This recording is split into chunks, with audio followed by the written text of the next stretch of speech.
With the latest agriculture news from across the state and nation, it's time for the AgNet News Hour from AgNet West. Here's your host, Sabrina Halvorson. Good morning and happy Friday. Coming up later, Western states' payroll costs are outpacing increases in farm sales. We'll have more on that coming up later, but our top story today, the Supreme Court's decision to end Chevron deference, a legal concept that granted federal agencies broad latitude to craft regulations without explicit direction from Congress. We go now to Hunter Ehrman with the National Cattlemen's Beef Association. Well, the U.S. Supreme Court has issued a new ruling upending Chevron deference, a legal principle that has long created more regulations that are challenging to cattle producers. For an update on what this ruling means for American agriculture, we go now to Mary Thomas Hart, NCBA's Chief Counsel. Mary Thomas, can you tell us a little bit more about Chevron deference, what it means, and how it impacts cattle producers? Of course, and thank you for having me on, Hunter.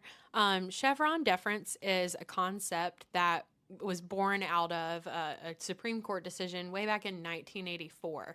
And in that decision, the Supreme Court found that if Congress passes statutory language that is ambiguous or vague, then agencies, federal administrative agencies, have the authority or the deference to make any kind of reasonable interpretation of that language. So in doing so, in kind of establishing that amount of authority for administrative agencies, we saw a pretty quick and swift increase in the number of rulemakings that came out of administrative agencies and a significant increase in the breadth of those rulemakings. So a lot of additional agency action without any congressional action to go along with it. So just a real kind of up-ramp of administrative agencies making many more rules than Congress ever really intended. So in the ruling issued now by the Supreme Court, what did the Supreme Court say and how is that going to impact Chevron deference? The ruling today in Loper Bright versus Raimondo, the majority decision written by Chief Justice John Roberts, essentially kills Chevron deference, right? It's something that the court's been kind of going after for a long time. I think for the last few years, the Supreme Court would have considered it a zombie concept. They no longer cited to it. They no longer referenced it.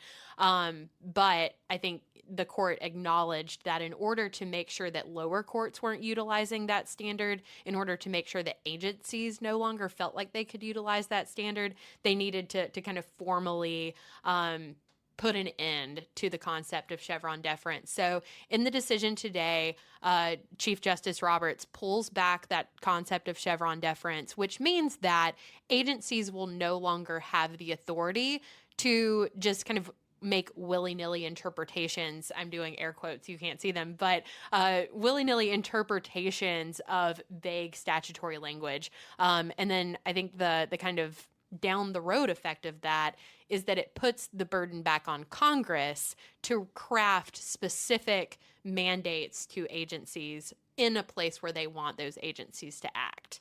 So one of the things we've talked about in the past is how a Supreme Court decision might be about two specific parties, but what the court decides is going to impact far more than just the specific people in that case.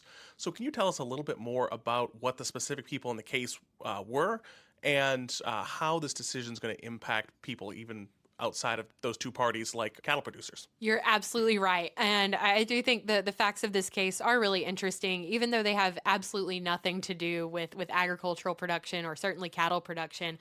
The facts of this case stem from a group of herring fishermen off the coast of New Jersey who for years have been required to have a federal inspector on board their boat. And that is, based on congressional statute, right? Everyone agrees that they need to have an inspector on board. But during COVID, the agency in charge of kind of managing those inspectors changed up how those inspectors were going to be staffed and how they were going to be paid. So they shifted the burden of paying those inspectors to the herring fishermen. The fishermen who may or may not make any money when they go out on the water, right? So the concern from the group of fishermen was that, the people who were working on the boat, the people who were fishing, may come back to shore with no fish, with no money, but they're still going to have to pay out the inspector. And that decision, that change in policy was made entirely at the agency with no congressional action to support it. So that was kind of the impetus for this action. That was the fact pattern. But certainly the decision is much more far-reaching than just that set of facts. You're listening to the AgNet News Hour. We continue now with Hunter Ehrman of the National Cattlemen's Beef Association and NCBA Chief Counsel Mary Thomas Hart. So you mentioned that Chevron deference comes into play with what you call vague statutes. Seems like that gives agencies a ton of leeway, and it opens the door for some more partisan feeling rulemakings. What are your thoughts on that? I think you're exactly right. And it kind of works in both directions, right? The concept of Chevron deference empowered administrative agencies and unelected agency staff to take on a lot of power, a lot of authority, to do a lot of work in crafting federal policy. At the same time, it took the burden off of Congress to make those tough decisions, to take votes that might be politically risky.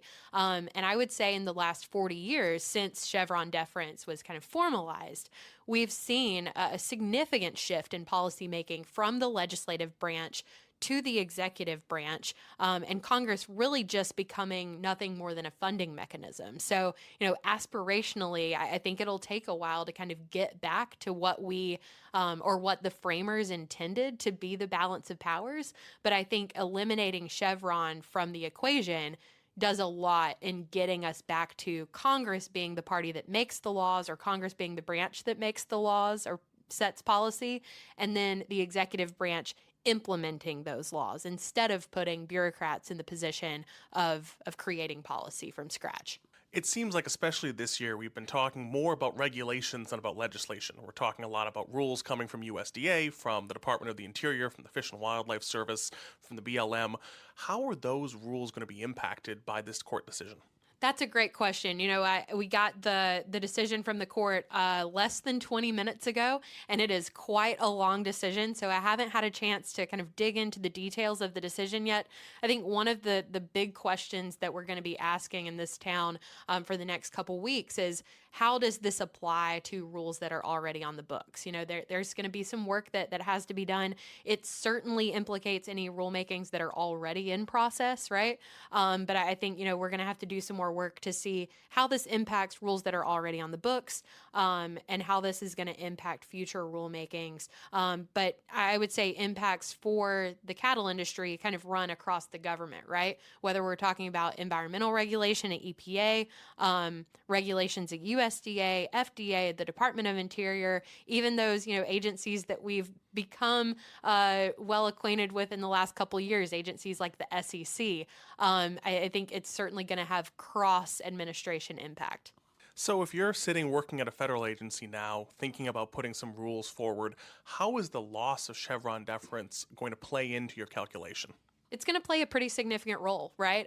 Because I think those agency staff, for the first time in 40 years, don't have the protection of, as long as they're doing something quote unquote reasonable, then it's going to fly in court. And so they have to be able to tie whatever, policy they're setting forth in a rulemaking to some pretty direct statutory text. And we've seen the court head this way in the last couple of years, but really happy with, the decision today, and the impact that it's going to have. I think if you're agency staff right now and you're writing a regulation that may be loosely tied to some piece of statute, you're going back to you're going back to the shop and kind of working through, can we tie this more closely to some statutory text?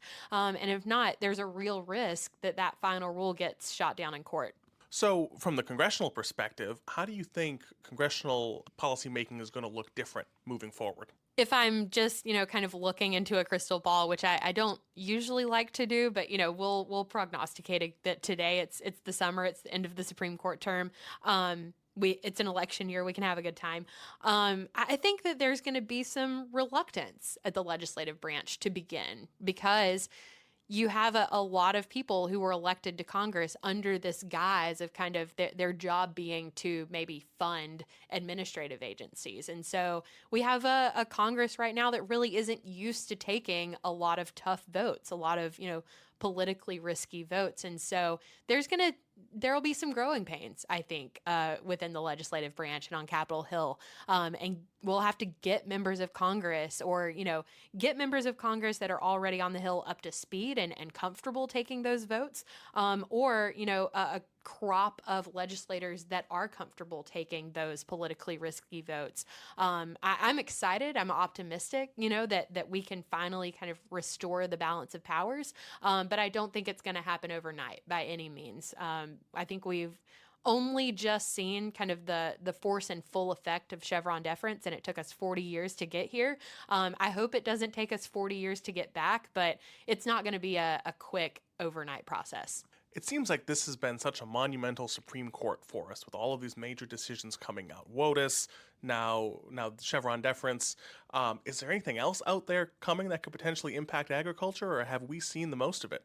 Between WOTUS, the climate change decisions on the major questions doctrine, the SEC versus Jarkissi case from just a couple days ago related to administrative law judges, Chevron, I think that this court is doing exactly what we expected it would do, when it got kind of put together a few years ago, starting with the nomination of Neil Gorsuch.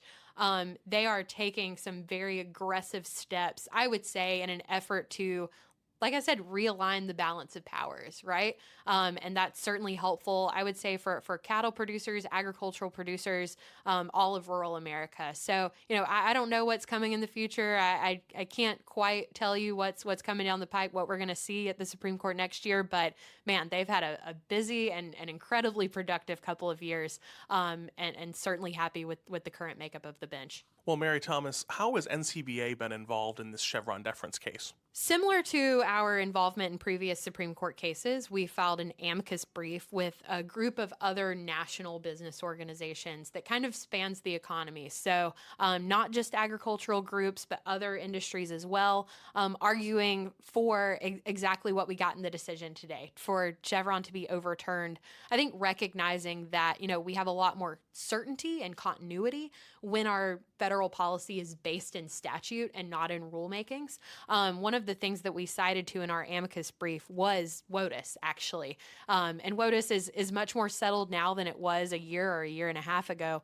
But prior to the Supreme Court decision in 2023, if you were a rancher who had been operating for more than 50 years, you had experienced 14 different regulatory iterations of a WOTUS definition. That is almost solely a consequence of Chevron deference, and agency staff being able to change kind of at the turn of a dime how they interpreted this vague concept that was in statute without any additional statutory mandates. So I think, reducing the kind of pendulum swing that we see between administrations is going to be of huge value to landowners and land managers across the country. And that was really the thing that we focused on in our amicus brief to the Supreme Court in the Chevron case. But we frequently submit amicus briefs to the Supreme Court. We haven't been a party. The last time we were a party to a Supreme Court case, I believe, was in 2017, but we remain involved in litigation on various rules that could at any point trickle up to the Supreme Court. Well, Mary Thomas, thank you so much for the update today. Coming up in a few moments, we'll have today's This Land of Ours report, but first, more of the day's agriculture news. And with today's AgNet West headlines, here's Brian German. Payroll costs are outpacing farm sale increases in western states. Assistant Professor of Cooperative Extension in the Department of Ag and Resource Economics at UC Berkeley, Allie Hill compared payroll costs for several states. Kind of drew a comparison between these western states of California, Washington, and Oregon, and then some of our southern states, Florida being one of the biggest ag producers and more similar to California, but Florida, Texas, and Arizona. And what I found is that if we look at those 6 states, that California and Oregon had increases in payroll costs that exceeded their increase in total farm sales. For in California, it's had payroll costs increased by 244% and total farm sales increased by 230%. In Oregon, that was a 241% increase in total payroll costs and a 212% increase in farm sales. So Oregon, that difference is actually quite a bit larger than California. And in all those other states I mentioned, the increase in total farm sales actually outpaced the increase in payroll costs. So all of those three southern states, Florida, Texas, and Arizona, essentially had maybe, let's say, relative victories in terms of the value of the commodities they're selling outpacing their payroll costs. Blue White has recently announced a strategic partnership with CNH Industrial to bring autonomous technology to New Holland tractors in North America. This collaboration will allow the tractors to operate autonomously in orchards, vineyards, and other specialty crop fields. As a leader in autonomous farming tech, Blue White will provide AI-driven solutions to enhance New Holland's existing technology. The partnership aims to make autonomous farming more accessible and help growers manage labor shortages, reduce operational costs, and increase productivity. Starting this summer, select dealers in the western U.S. will begin selling Blue White's kits for New Holland tractors. The two companies are also exploring future possibilities for factory-installed solutions. The multi-year, multi-phase partnership seeks to revolutionize the specialty crop market by integrating autonomous solutions more broadly across the agricultural sector. The U.S. Department of Agriculture announced additional funding opportunities for specialty crop growers. USDA's Food Safety Certification for Specialty Crops program is expanding to include medium-sized businesses in addition to small businesses to help cover costs related to obtaining or renewing food safety certifications.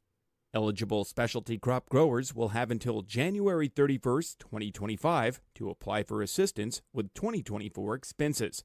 The program supports costs such as developing or updating food safety plans, certification fees, microbiological testing, and training.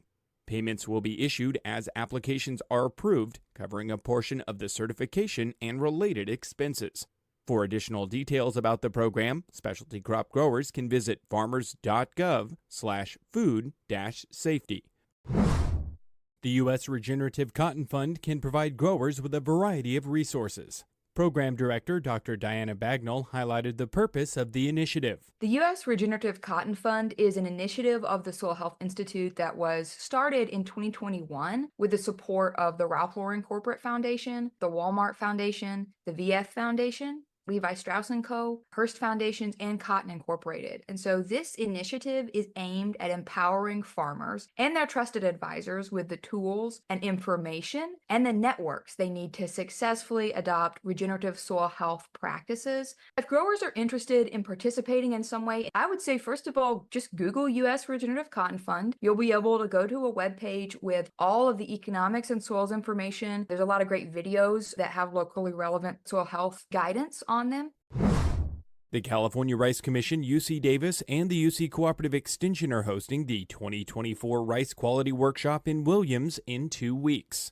Beginning at 9 a.m. on Thursday, July 18th at Granzella's Banquet Hall, industry experts will be speaking on various topics relating to key aspects of California rice quality. The first set of presentations will highlight quality parameters in rice breeding, Calrose rice varieties and quality, and agronomic impacts on rice milling quality. Registration for the event will be limited to the first 100 participants, and all attendees will receive a copy of the Rice Quality Handbook. After the morning break, topics of discussion will include the effect of field pests on the quality of rice, what pesticide MRLs mean for industry members, and factors affecting the spoilage in stored rice. More information about the workshop is available on the upcoming events page at agnetwest.com.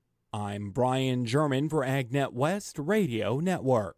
It's cherry pie season, and Michigan is the nation's top grower of tart cherries, the favorite pick for use in those pies. That's coming up on This Land of Ours. Nationally, the outlook for tart cherry production this year is 222 million pounds. Lance Honig of the USDA National Agricultural Statistics Service says that's thanks to Michigan. Out of those 222 million pounds, they account for 182 million pounds of that total. And in Michigan in particular, they're looking at their largest crop since 2018 with a 37% increase from last year's crop. Last year in Michigan, we did have some freeze challenges that really limited the crop there, so that big increase. And it is still a very large crop historically, and so we're in great shape on tart cherries for this season. And this year, Michigan is not only the lead in tart cherry production, but it's carrying the weight of keeping national sweet cherry numbers up, while other sweet cherry states are seeing their numbers drop. listening to the AgNet News Hour. Here's Chuck Zimmerman. I'm visiting with Stuart Ray, and first of all, Stuart, tell me what you do. I am an independent consultant. I specialize in ag data quality, data strategies around ag data. I'm also the technical chair of the ADAPT committee, so I'm heavily involved in standardization work. We just had a committee meeting, and we've got an announcement here this week. This has to do with ADAPT, of course. First of all, just give us a quick definition of what ADAPT is. Sure. We're super excited about this. ADAPT is a common object model for agriculture. It is a domain model. It's what's called a domain model. And in it, we have these business objects that everybody in the ag industry uses. Think farm, think field, crop zone, product. All of these objects are necessary in exchanging data between stakeholders within the ag industry. For instance, I'm a grower, and I have the local retailer apply fertilizer to my field. I need to send that local retailer my field boundary. I need to send that local retailer the mixture of fertilizer that I want. And then he needs to send me the record of what he applied and where he applied it. Make sure it was on the right field. Who was the operator that applied it?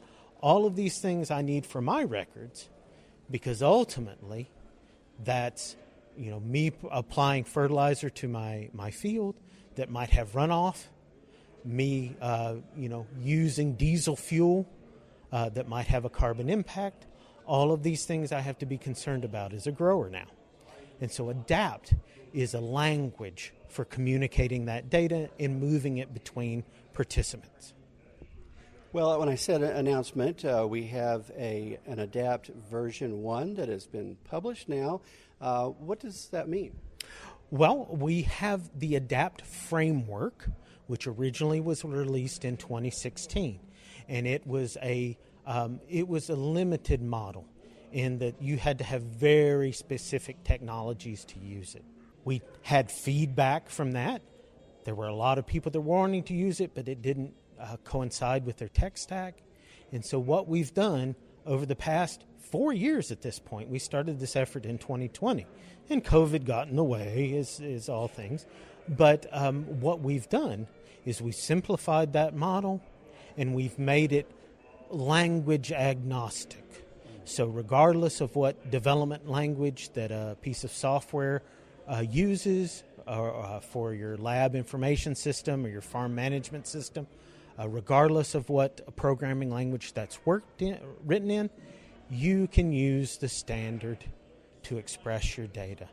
It is a very exciting development because it will take the already global footprint of the ADAPT framework and make it available to even more people. So what are the kind of goals that you would like to see for ADAPT as it continues to evolve? Well, the standard is extensible, so there are directions in which we can grow beyond just field operations. I want to see us be able to handle observations and measurements, so be able to express soil tests and water tests and tissue tests and grain quality observations, all of these things, and be able to move that data around. Ultimately, my goal is, of course, world domination. And I say that kind of tongue-in-cheek, but realistically, all of this data that is gathered at the grower level, mainly, if it is of sufficient quality, it's going to be usable any number of places in research, in helping companies evaluate the effectiveness of their products, crop protection products, fertilizer products. And ultimately, there are a number of compliance programs, sustainability programs, and so forth, where a lot of effort is wasted on having to get the data from the grower, change it into a certain format that they can then run these program evaluation rules against. My goal for ADAPT is to be that common language for that input data into all the many programs for sustainability, traceability, carbon sequestration, all of that. Because ultimately, this all goes back to the grower. And it all goes back to what the grower is doing every day on his field. And he's the one with the right knowledge, in the right place, at the right time, to be able to capture meaningful data. So through that process, how does that hopefully affect positively, say, for the farmers as well as the input providers from a financial standpoint? I'm going to go out on a little limb here because I have some personal opinions. I believe that the grower needs to view this data as a second crop. I feel like they need to view their data as a second crop that they need to invest care and time to cultivate. And it's not unreasonable in doing that, in improving the data quality and improving its consistency and usefulness. It's not unreasonable to expect to be compensated for that extra effort. What I would like to see is at the processor level, at the level of Walmart, at the level of Kellogg's, at the level of these companies who are being pressured themselves, right, either by government or by social pressures to have more complete and accurate data, that they'll be willing to come to an equitable agreement with the grower in reaction to having higher quality data and having to do less to the data on their end when they receive it to be able to use it in these program evaluations. So that's really where I see the value proposition of ADAPT, is in being that language that will enable good, high-quality data to be captured by the grower, and then to be, to move towards producing a product, which is the commodity they produce plus the attendant data. All right, well, thank you very much, Stuart, for taking time to visit with me here. We're at the Ag Gateway mid-year meeting. I'm Chuck Zimmerman reporting. This is the AgNet News Hour. I'm Sabrina Halvorson. We will be back in just a moment. This segment is brought to you by Live Earth Products. To get to know a little more about Live Earth Products, we're talking on the phone today with Vice President Russell Taylor. What about humates in animal feed? When can you add humates to the animal feed, and what is the benefit of that? So the interesting thing about animal feeds is, just like the fertilizer side, there's actually a lot going on in legislative processes. So there's an act out called the Innovative Feed Act. And currently, you can't include things in animal feed that are giving you other benefits besides nutritive benefits. Let's say, for example, you had a cow that was eating a product that reduced its methane emissions, those enteric gases that are caused just in the natural digestion of a ruminating cow. You can't claim that those products do that benefit. So hopefully people will get involved and say, look, the Innovative Feed Act is necessary and should help farmers. Other benefits of feeding humate is obviously first to reduce enteric gases. But the second one, these are old plant materials. So those plant materials are rich in trace minerals. So not only are you getting something that's going to help the digestion of the animal, you're also getting an abundant supply of minerals. So that is the main reason farmers are currently including in their animal feeds. This is all fascinating, but it can be hard to retain some of this information when you're hearing this on the radio or through the podcast. So is there someplace online, or where can our listeners go and get more information? Well, the good news is the acts I mentioned, like the Innovative Feed Act and the Plant Biostimulant Act, are publicly available through Congress. You can actually go look at those acts. They're on the website there. The other information you can get is directly through Live Earth Products. So if you go to liveearth.com, contact us. You can contact us and our agronomy team.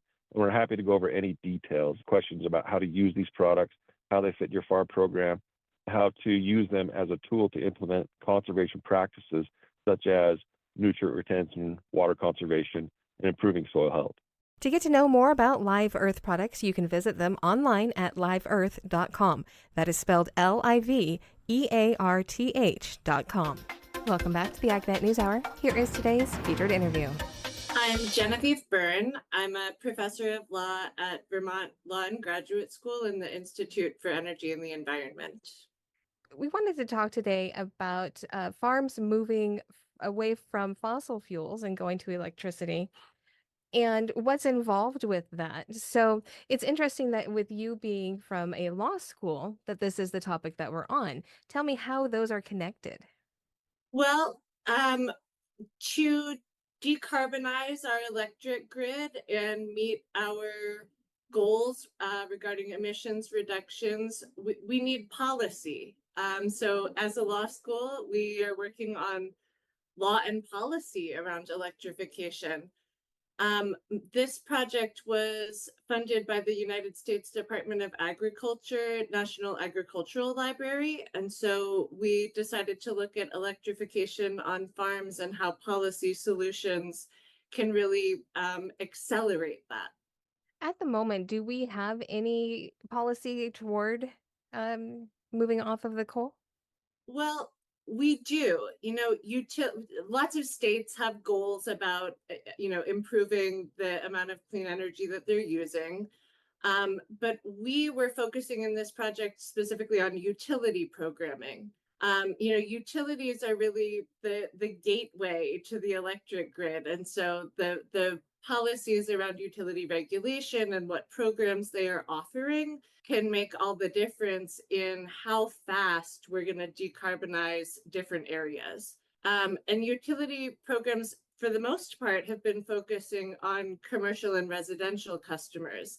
And those programs aren't always going to work for agricultural customers. They're simply not designed for agricultural uses or for farms and agribusinesses. And so we wanted to see, what utility programs and policies are working and do exist for farms, and then see what we can do to expand those across the country. So assist people in advocating for better programming with, new electric rates and incentives that are really designed specifically for agriculture. So as you've been researching this,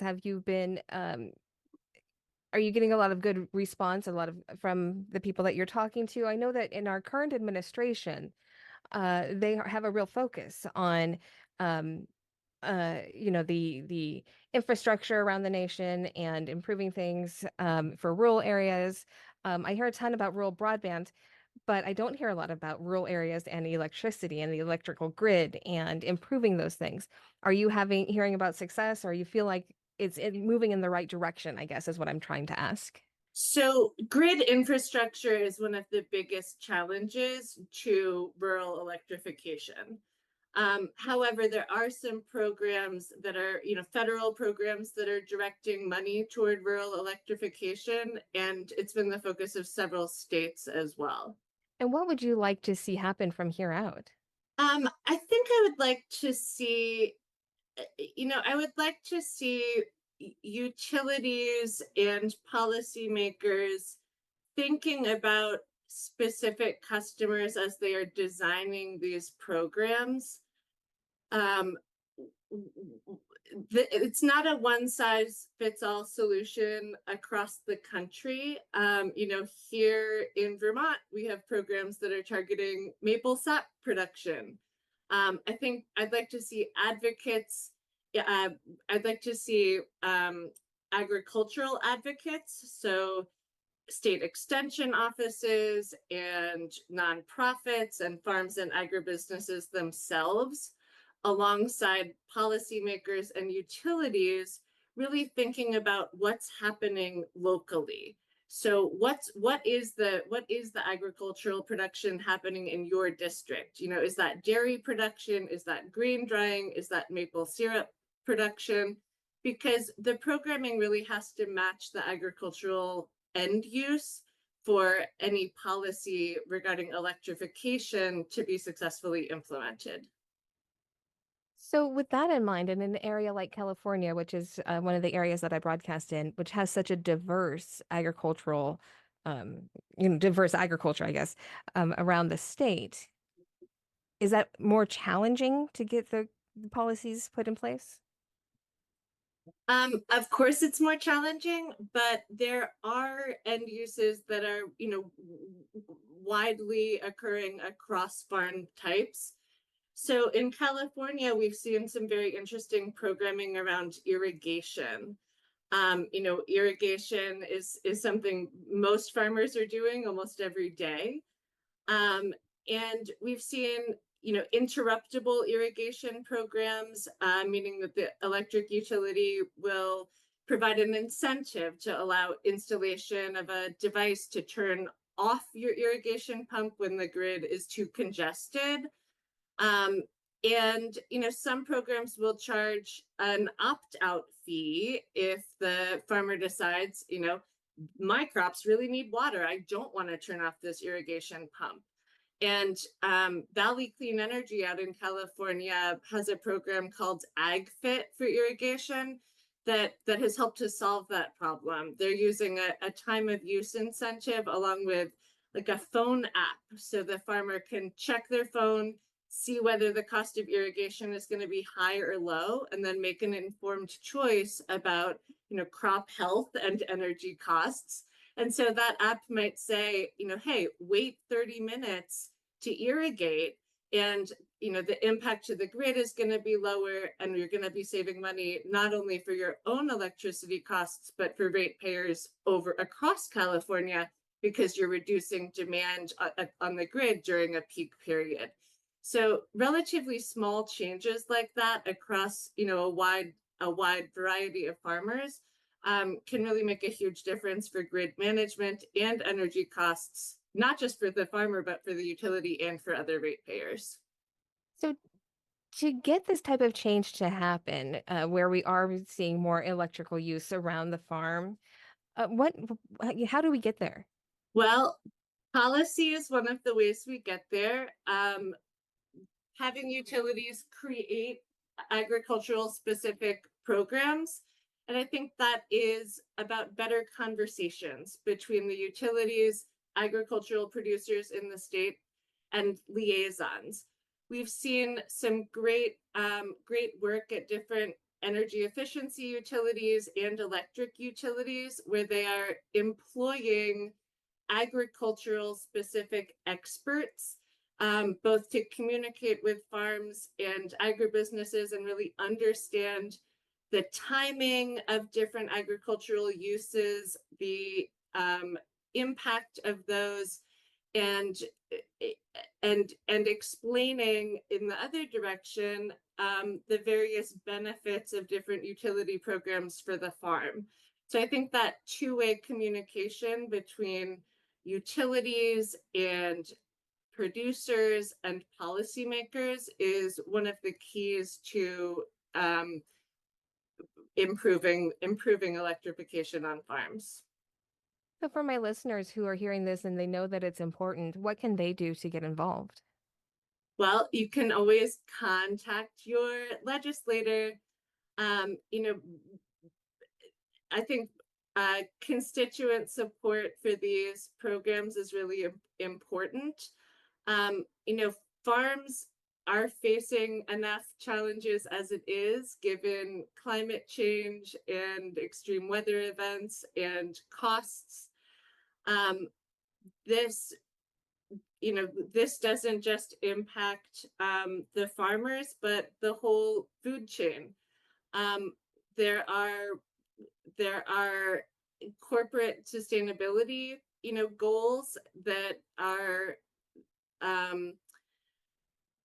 really driving farm electrification, because some of that is consumer demand, right? The consumers want to see their food coming from more sustainable places. And so electrification is one of those ways that food becomes more sustainable by, decreasing emissions and decreasing reliance on fossil fuels. So consumers who are communicating that consumer demand in the marketplace, and then also communicating that demand to their legislators to help enable that policy, can really make a difference in moving this forward. All right, thank you. And if there's is there any place online where people can get more information? Yes, you can read this report on farmandenergyinitiative.org. And alongside the report, we collated a database of all of the utility programs that we researched across the country.